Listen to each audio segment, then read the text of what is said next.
Boa noite a todos, é uma satisfação começarmos mais um culto de doutrina e oração.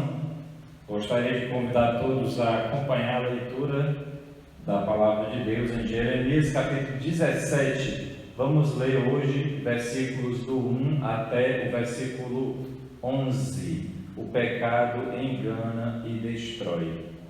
O pecado de Judá está escrito com um ponteiro de ferro e com um diamante pontiagudo gravado na tábua do seu coração e nas pontas dos seus altares. Seus filhos se lembram dos seus altares e dos seus postes ídolos junto às árvores frondosas, sobre os altos outeiros. Ó morte do campo, os teus bens e todos os teus tesouros darei por presa, como também os teus altos por causa do pecado em todos os teus territórios.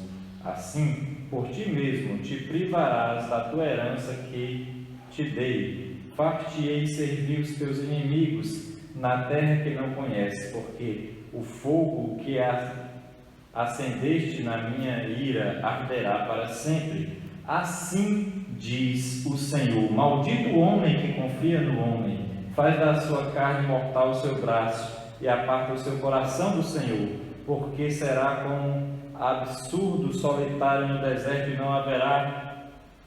não verá quando vier o bem. Antes morará nos lugares secos do deserto, na terra salgada e inabitável. Bendito o homem que confia no Senhor, cuja esperança é o Senhor, porque ele é como a árvore plantada junto às águas, que estende as suas raízes para o ribeiro e não receia quando vem o calor, mas a sua folha fica verde, e no ano da sequidão não se turba nem deixa de dar fruto. Enganoso é o coração mais do que todas as coisas, desesperadamente corrupto. Quem o conhecerá? Eu, o Senhor, esquadrinho o coração e provo os pensamentos, e isto para dar a cada um segundo o seu proceder, segundo o fruto das suas ações. Como a perdiz que choca ovos que não pôs, assim é aquele que ajunta riquezas, mas não retamente. No meio dos seus dias as deixará, e no seu fim será insensato. Amém.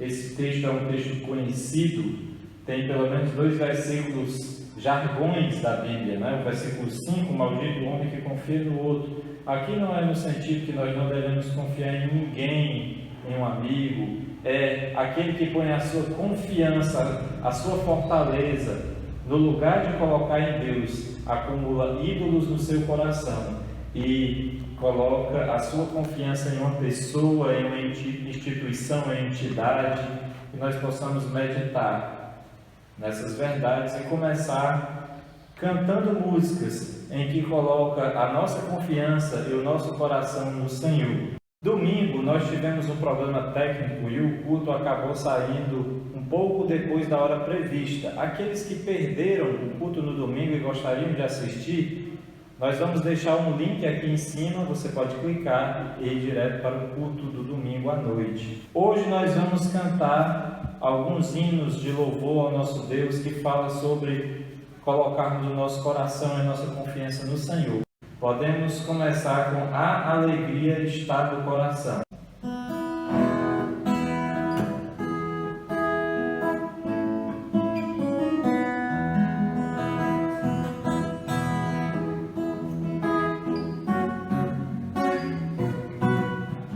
A alegria está no coração de quem já conhece a Jesus.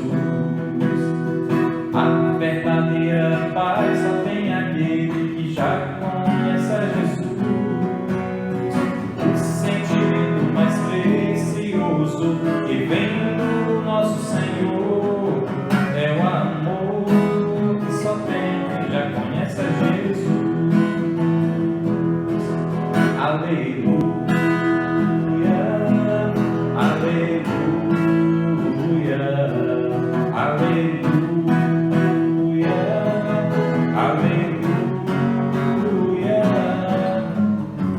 Sentimento mais precioso que vem do nosso Senhor é o amor que só tem quem já conhece a Jesus.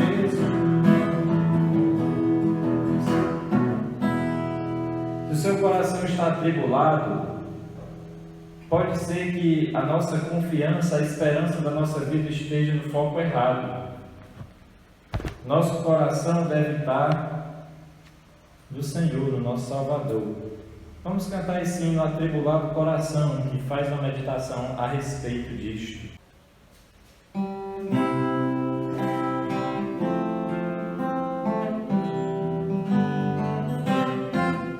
Atribulado coração, em Cristo alívio encontrarás, consolo, paz em seu perdão, sim, dele tu receberás. Ó, vem, sem demora ao Salvador, porque vacilar e ter temor. Ó, vem já, descanso te darás, dilacerado pela dor das tuas culpas do pecado. Vem sem demora ao Salvador e vida nova de gozar. Ó, vem sem demora ao Salvador, porque vacilar e ter temor. Ó, vem já, descanso te darás. Se para vir ao Salvador tu tens fraquezas a vencer, ó, vem, pois Ele em seu amor e em graça te darás poder. Ó, vem, sem demora ao Salvador, porque vacilar e ter temor. Ó, vem já, descanso te darás. A Cristo sem demora vem, pois Ele almeja te valer e sempre quer buscar teu bem. Confia nele em teu viver. Ó, vem sem demora ao Salvador, porque vacilar e ter temor. Ó, vem já, descanso te darás. A Cristo sem demora vem, pois Ele almeja te valer e sempre quer buscar teu bem. Confia nele em teu viver. Ó, vem sem demora ao Salvador, porque vacilar e ter temor. Ó, vem já, descanso te darás. Para concluir esse tempo de louvor, vamos cantar um hino chamado Seu Caminho é Perfeito, uma meditação, uma oração feita de forma cantada, que nós possamos depositar a nossa confiança em Jesus, todo o nosso coração, que nós possamos meditar através dessa música.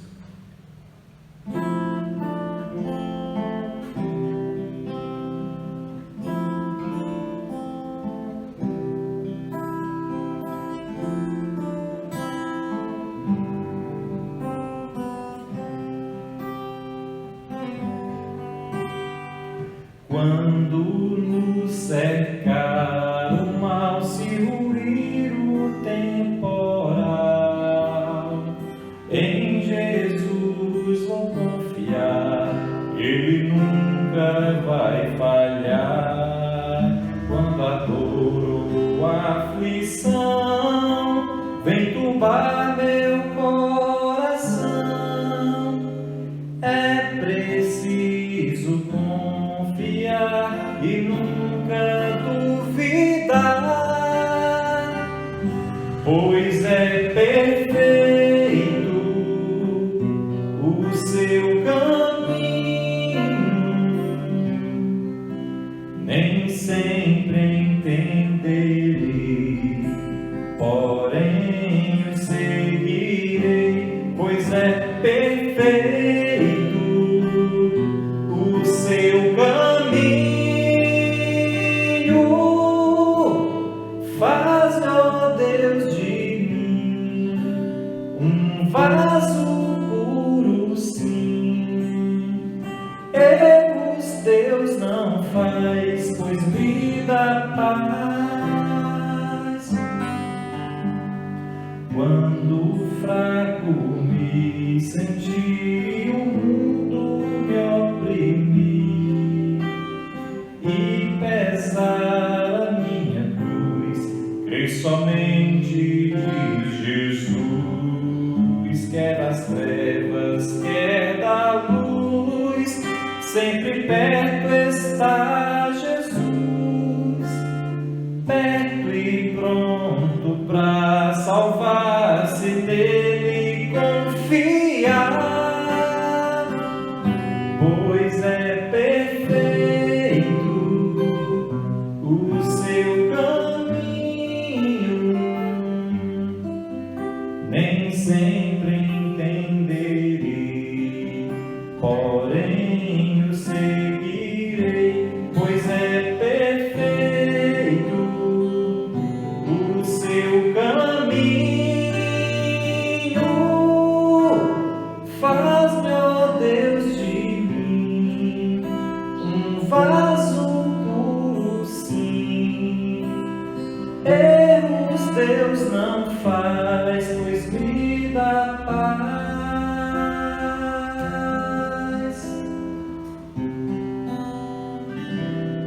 Amém. Muito obrigado. Tenha uma boa noite e agora que você fique com o tempo de aprendizado, de meditação da Palavra de Deus com o pastor Tony. Boa noite a todos. Boa noite, irmãos.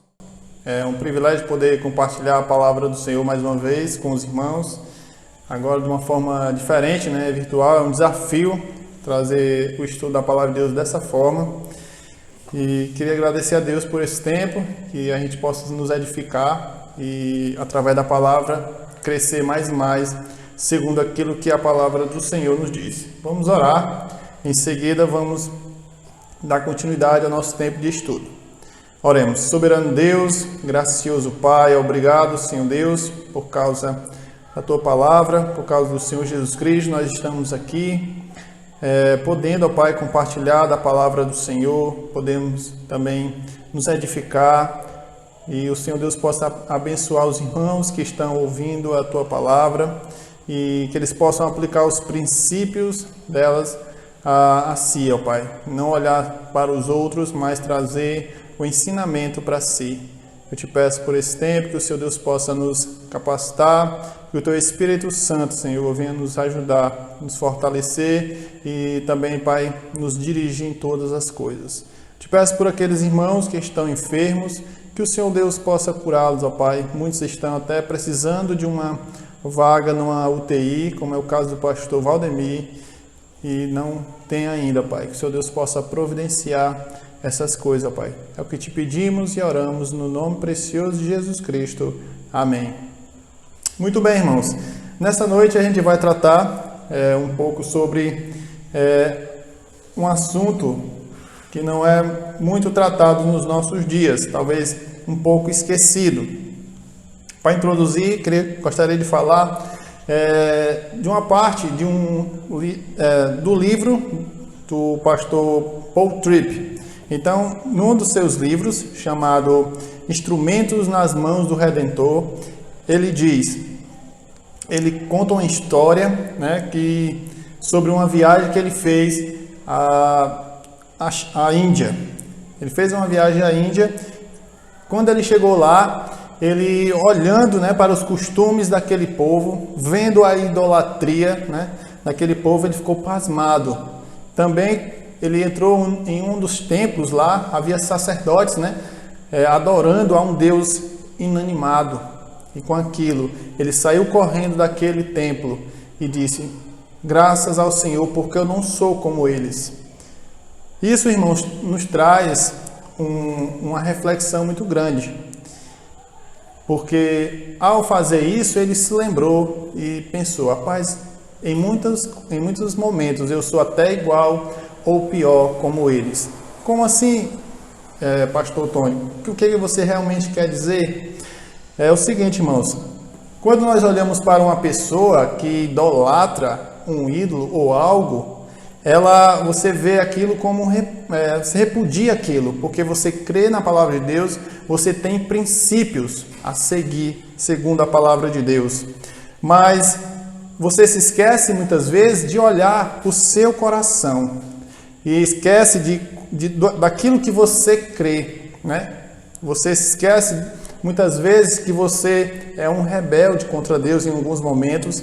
Você talvez alimenta a ira no seu coração. Talvez você vive uma vida dupla, né? Ou você idolatra a pornografia ou qualquer outra coisa. Esquecer disso, olhar para a nossa vida. É aquilo que realmente o pastor Paul Tripp queria passar no seu livro Instrumentos nas Mãos do Redentor. É que muitas vezes nós olhamos para essas pessoas que idolatram algo externo, algo físico, esquecemos que alimentamos um ídolo do coração. Alimentamos um ídolo em nosso coração. E seria da mesma forma como idolatrar um ídolo falso. Um Deus falso é da mesma maneira. Então, o nosso tema que nós iremos tratar nessa noite é em busca do ídolo do coração. Não que a gente vá buscar aquilo, o ídolo do coração, mas identificar o ídolo que nós alimentamos em nosso coração. Lucas 12, 34. Queria que os irmãos, se você quiser ir lá, ler essa referência. Lucas, capítulo 12 e versículo 34. Diz assim a palavra do Senhor. Porque onde está o vosso tesouro, aí estará também o vosso coração. Ou seja, aonde está a nossa força, né? O nosso empenho, né? Aquilo que nós realmente buscamos, nós colocamos toda a nossa força naquilo, aí estará o nosso coração. Por que as pessoas fazem o que fazem? Por que as pessoas vivem muitas vezes nesse extremo, dentro daquilo que a gente está tratando nessa noite? Lá em Lucas, aí você voltar um pouco aí, Lucas capítulo 6 e versículo 43 ao 45, diz assim a palavra do Senhor. Lucas 6, 43 ao 45. Diz assim: não há árvore boa que dê mau fruto, nem tampouco árvore má que dê bom fruto. Porquanto cada árvore é conhecida pelo seu próprio fruto, porque não se colhem figo de espinheiros, nem dos abrolhos se vidimam uvas. O homem bom do bom tesouro do coração tira o bem, e o mal do mau tesouro tira o mal, porque a boca fala do que está cheio o coração. Então, irmãos, Deus, Ele olha para o nosso coração. Ele observa as motivações por cada coisa que a gente faz. Então, cada coisa que a gente faz sempre tem algo que nos motiva. E não é errado ter motivações para fazer algo. Errado é pegar motivações erradas para fazer alguma coisa. E Deus está atento ao nosso coração, aquilo que nós fazemos. E muitas vezes fazemos e nos igualamos ao povo mudando, aqueles que não honram a Deus. Às vezes a pessoa pensa assim: vou fazer algo por aquela pessoa porque ela fez algo para mim. Mas muitas vezes nós pensamos: não, eu não vou fazer isso não, porque aquela pessoa, aquele irmão, Cicrano ou Beltrano não fez nada por mim e eu vou fazer por ele. Então não é dessa forma que nós devemos pensar e agir. Precisamos alimentar o nosso coração com coisas boas, com a palavra de Deus, com os princípios bíblicos. Não alimentar um ídolo do coração, seja ele qual for, mas colocar de fato Cristo em nosso coração, em nossa vida. Certa vez Jesus, para a gente entrar dentro do assunto que a gente está tratando, vamos citar um exemplo, né? Certa vez o Senhor Jesus Cristo se encontrou com um jovem rico, né? Ele era um jovem de muitas posses, que tinha muitos recursos, e ele chegou para Jesus certa vez e falou algo. Então vamos lá para a passagem que fala sobre a história do jovem rico, em Lucas também, Lucas 18. Lucas capítulo 18, do versículo 18 ao 23. Lucas 18, do verso 18 ao 23, diz assim: Certo homem de posição perguntou-lhe: Bom mestre, que farei para herdar a vida eterna? Respondeu-lhe Jesus: Por que me chamas bom? Ninguém é bom senão um, que é Deus. Sabe os mandamentos: não adulterarás, não matarás, não furtarás, não dirás falso testemunho, honra teu pai e tua mãe. Replicou ele: Tudo isso tenho observado desde a minha juventude. Ouvindo Jesus, disse-lhe: Uma coisa ainda te falta, vende tudo o que tu tens, dá aos pobres e terá um tesouro nos céus. Depois vem e segue-me. Mas ouvindo ele estas palavras, ficou muito triste porque era riquíssimo. Então, o propósito de Jesus Cristo era, de fato, fazer com que o jovem reconhecesse o seu pecado. Era expor realmente aquilo que estava em seu coração. O Senhor, ele conhece os corações, né, de todas as pessoas. Você vê isso muito corriqueiro dentro da palavra de Deus. Porque o Senhor conhecia o intento do coração, conhecia os pensamentos, e muitas vezes o Senhor agia dentro daquilo que as pessoas iriam fazer ou estavam tentando fazer. E Jesus foi diretamente ao ponto, dentro daquilo que o jovem rico idolatrava. O jovem rico idolatrava a sua riqueza, e Cristo quis mostrar isso. Mas, você vê no versículo 23, mas ouvindo essas palavras, ficou muito triste, porque era riquíssimo. Então, por ele estar tão apegado à sua riqueza, ele esqueceu tudo aquilo, né? Ele vivia uma vida de religiosidade, né? E não quis realmente se arrepender de seu pecado e pedir auxílio do Senhor. Se você vê no contexto, aí um pouco atrás, no versículo 9 ao 14, Lucas vai relatar sobre a parábola do fariseu e do publicano. Então você conhece muito bem, essa parábola. O fariseu, né, dizia: Senhor, eu dou o dízimo de tudo quanto eu tenho, né, faço obras, cumpro toda a lei, e não sou como esse tal publicano aí. Mas o publicano batia no peito e dizia, né, tem misericórdia de mim, Senhor, né? Ele batia no peito com um arrependimento tão grande, né? Ele entendia realmente o seu pecado. Mas o jovem rico, ele não entendia isso. Ele não se arrependeu, né? Ele era uma pessoa que tinha um ego tão grande, né? Ele tinha um pecado tão grande na vida dele, né? Não só esse pecado, a idolatria, as suas riquezas, mas outros, né? Ele era apenas um religioso. Ele seguia isso. Ele achava que com isso seria salvo. O jovem rico, ele tinha perante a sociedade uma posição. Você vê no versículo 18 que diz: certo homem de posição. Então, homens que têm recursos, normalmente muitos deles têm uma posição garantida dentro da sociedade.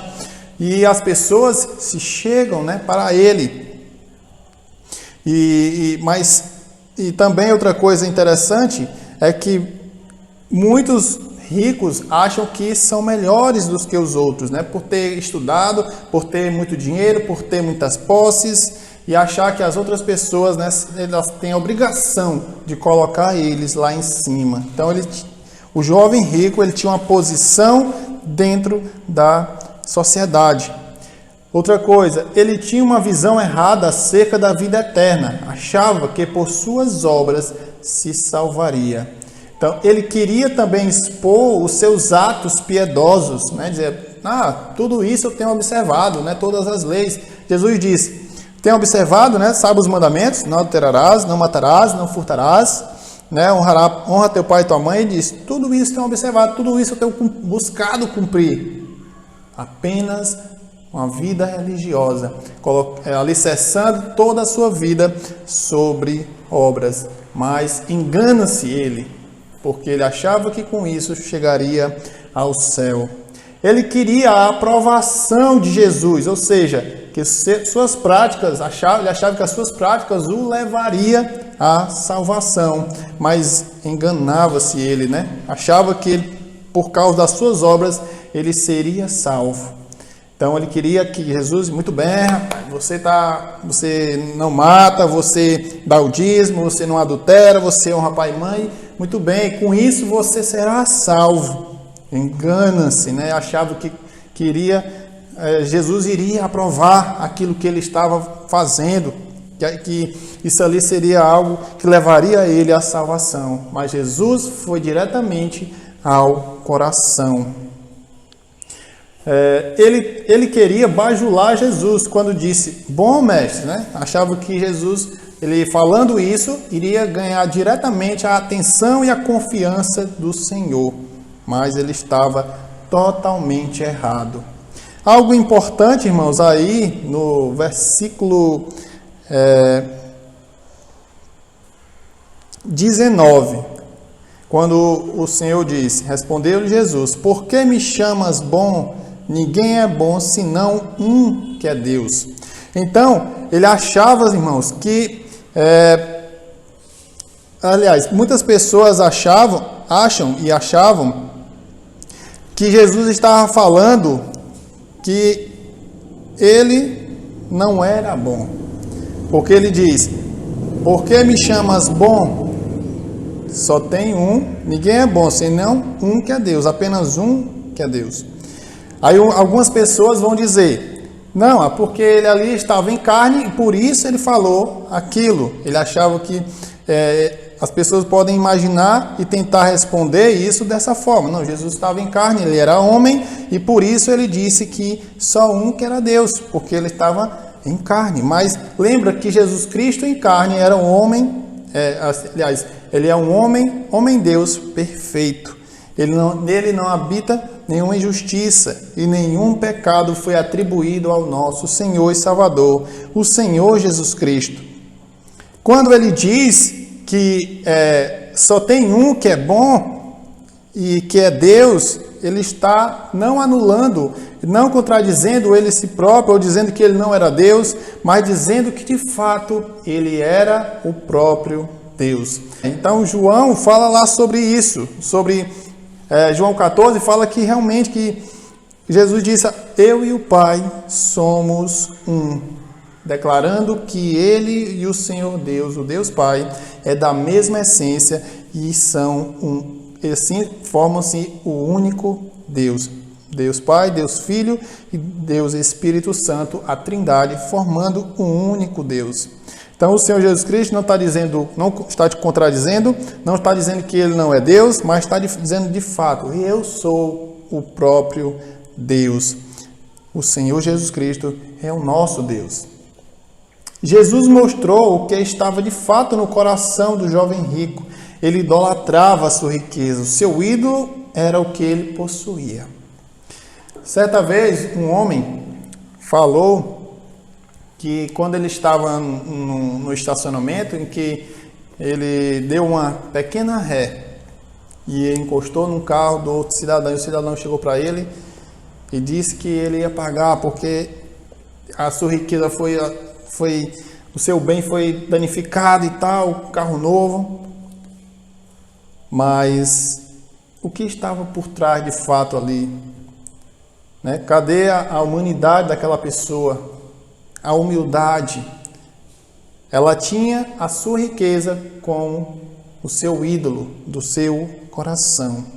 E Jesus foi no mais íntimo, né, do coração do jovem rico e mostrou a ele, apesar de no final ele não ter se arrependido do seu pecado e ter falado, Senhor, ser propício a mim pecador, como o publicano fez diante do fariseu. Ele não chegou a se arrepender do seu pecado, Mas ele continuou resistindo àquilo que o Senhor lhe havia falado. Vende tudo que tu tens e dá aos pobres. Então, Jesus Cristo queria que ele tomasse uma atitude radical e se livrasse, né, do seu ídolo, do seu coração. Então, há perigos para quem almeja enricar. Talvez você que esteja me assistindo, você tenha o plano de enricar um dia. Os meios fáceis são constantemente usados. Então, não é pecado um crente planejar se tornar alguma pessoa de sucesso, enricar, ter muitos bens. Mas observe muito bem, meus irmãos, que os meios fáceis são constantemente usados, né? Então, as pessoas podem, um exemplo, né? Usar de corrupção, né? Para poder ganhar dinheiro fácil, usar drogas para ganhar dinheiro fácil, né? Na política, né? Quanto no ministério pastoral. Então, todas essas coisas podem levar a pessoa ao caminho errado. Então, alguém que tem um mercantil e muitas vezes, de uma hora para outra, enrica, muitas vezes aquela pessoa por trás está comprando mercadoria roubada, né? De uma forma ilícita, adquirindo mercadoria com preço da metade do preço, roubada, e colocando ali para a população comprar. De uma hora para outra aquela pessoa enrica. Então os meios fáceis são constantemente usados, mas nós que somos crentes devemos lutar, trabalhar e colocar nossa vida diante do Senhor. Se for do agrado do Senhor, Ele vai lhe dar bens, vai lhe dar riquezas. Mas se não for, seja contente com aquilo que o Senhor lhes tem dado. Paulo instrui como os ricos devem proceder dentro da igreja. Lá em 1 Timóteo, capítulo 6, 1 Timóteo, capítulo 6, versículo 17 ao 19, Paulo instrui aos ricos como eles deveriam proceder dentro da igreja. E proceder também como bons mordomos daquilo que Deus lhes confiou. Diz assim a palavra do Senhor: exorta aos ricos do presente século que não sejam orgulhosos, nem depositem a sua esperança na instabilidade da riqueza, mas em Deus, que tudo nos proporciona ricamente para nosso aprazimento. Que pratiquem o bem, sejam ricos de boas obras, generosos em dar e prontos a repartir. Que acumulem para si mesmo tesouros, sólido fundamento para o futuro, a fim de se apoderarem da verdadeira vida. Então, Paulo não está combatendo ou questionando quem quer que seja que queira enricar ou quem já é rico, mas que eles deveriam observar essas coisas, que eles não colocassem toda a sua confiança na instabilidade da riqueza, porque hoje você pode estar cheio de recursos, cheio de bens, e de uma hora para outra pode vir uma crise e você ter que se desfazer de tudo aquilo que você tem e não usufruir daquilo, né? E passar em alguns momentos por necessidade. Então é necessário você colocar toda a sua confiança em Deus e não colocar a sua confiança em riquezas, porque ela é algo instável, né? Ele fala também que acumulem para si mesmos tesouro, sólido fundamento para o futuro, a fim de se apoderarem da verdadeira vida. Ou seja, acumularem tesouros não aqui na terra. O principal é acumular tesouros no céu, lá onde nós passaremos a eternidade junto com nosso Salvador. E que ao chegarmos lá ele possa dizer: muito bem, servo bom e fiel, entra no gozo do teu Senhor. Recebemos instruções acerca do perigo das riquezas, mas olhando mais de perto a nossa vida e aquilo que está no nosso coração, qual será o seu ídolo? Será que você tem algum no seu coração? Eu citei alguns aqui, listei alguns e gostaria de compartilhar com os irmãos. Pode ser que algum deles se enquadre na sua vida. Em primeiro lugar, eu coloquei a pornografia, né? o que você tem feito, né? Nos seus momentos a sós, sem onde ninguém está vendo aquilo que você está fazendo, seja diante de uma televisão, seja diante de um celular, seja diante de um notebook, seja qualquer que seja o meio de comunicação. Será que isso faz parte da sua vida? Será que você alimenta de fato esse pecado, esse ídolo?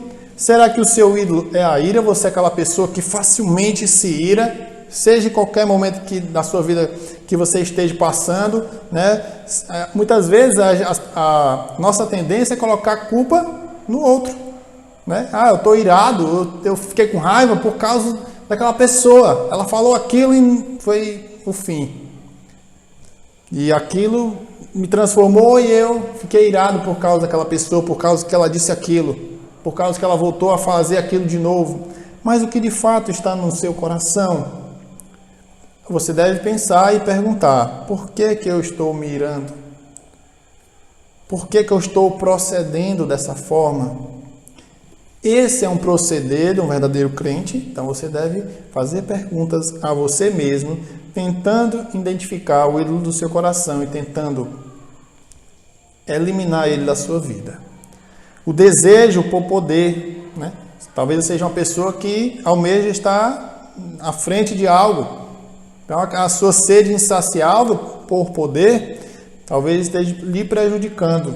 Deixe que Deus lhe dê a sabedoria, a direção, o momento certo. Espere em Deus.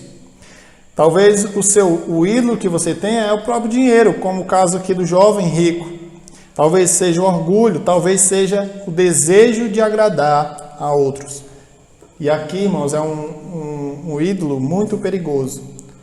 Então você não vou falar isso porque vai desagradar a outra pessoa. Não vou fazer aquilo porque aquela pessoa vai se magoar comigo, então eu vou procurar amenizar ou tentar fazer de alguma forma que ela não se sinta ofendida. Mas você precisa, primeiramente, eu vou fazer aquilo porque é necessário e agrada a Deus. Eu vou fazer isso porque o Senhor aprova. Mas você precisa falar a verdade, fazer aquilo que é correto, mas sempre abordando a pessoa de uma forma que ela saia convencida do seu erro, do seu pecado. Então nós precisamos não procurar viver uma vida para agradar aos outros, mas para agradar a Deus. Se você viver uma vida que agrada a Deus, você vai ser um servo do Senhor. Você vai realmente, de fato, adorar a Deus com o seu testemunho. E talvez também o ídolo do seu coração possa ser o sexo. E esse problema pode levar a outros. Pode levar à pornografia, né? Por exemplo. Então o sexo é para ser usufruído dentro do casamento, né? Onde Deus constituiu. E você tem toda a liberdade para aproveitar. Mas também com decência e ordem. Para a glória de Deus. Não como algo que você idolatre, pois isso pode abrir portas para outros pecados. Algumas aplicações, irmãos. A primeira, sempre vai ter algo ou alguém no controle do seu coração. Saiba disso, irmãos. Sempre vai ter algo ou alguém que está no controle do seu coração. Resta saber quem está no controle do seu coração ou o que está no controle do seu coração. Você pode dizer, é Deus. Mas analise de perto a sua vida. Será que você não é uma pessoa que se ira bem rapidinho? Uma pessoa que tenta agradar outras pessoas? Seja no trabalho, na igreja, na sua casa. Então, quem deve estar, de fato, no controle do seu coração é Deus. Normalmente a gente fala pela boca, né?